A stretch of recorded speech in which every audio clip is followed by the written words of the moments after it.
Malalagay sa panganib ang buhay ng veteran broadcast journalist at TV host na si Corina Sanchez ngayong 2025, ayon sa psychic na si Rudy Baldwin.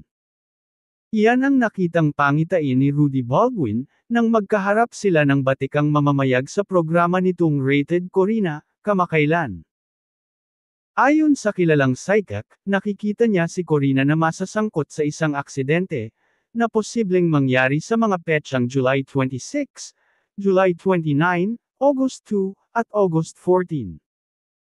Ikaw Miss Corina, pagdating ng July saka August, lalo na yung July 29 saka 26 saka yung August 2 at 14, yung pagmamaneho mo huwag muna, kasi may aksidente ka, babala ni Rudy sa premyadong TV host at news anchor. Kitang-kita naman ang pag-aalala ni Corina sa prediksyon ni Rudy, at nagsabing tatandaan niya ang warning nito.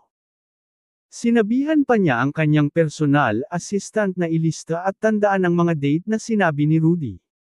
Hindi muna ako lalabas ng bahay. I-record mo nga yung mga dates, ang sabi ni Corina sa kanyang PA. Nauna rito, inihayag din ni Rudy ang kanyang prediksyon tungkol sa isang young actress na umano'y mare-rape ngayong 2025, at ang pagkamatay ng kilalang sexy vlogger dahil sa sakit na cancer. Ang pangalan niya, nag-start sa letter M, ang pahayag ni Rudy patungkol sa young actress na mabibiktima ng panghahalay, na kamakailan lang daw ay naging kontrobersyal dahil sa isyu ng cheating.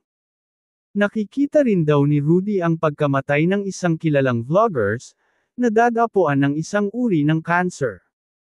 Nag-aartista rin daw ang naturang vlogger. Paglalarawan ng psychic sa sikat na content creator, maganda raw ito at sexy. Foreigner daw ang tatay nito. Say pa ni Rudy, nagkaroon na raw noon ng health problems ang vlogger pero nalagpasan niya ito. Bigla siyang nag-shutdown, say ni Rudy hanggang sa nagkaroon ng araw ng cancer ang katawan nito dahil hindi na nagamot.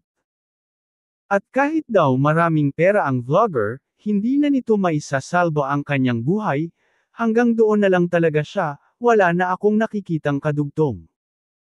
May mga pangalang binanggit ang mga netizens kung sino ang tinutukoy na young actress at vlogger ng sikat na manghuhula, pero warning ng iba, huwag daw paniwalaan si Rudy sa mga prediksyon nito. Dahil anila, tanging Diyos lamang ang nakakaalam ng mga magaganap sa kinabukasan.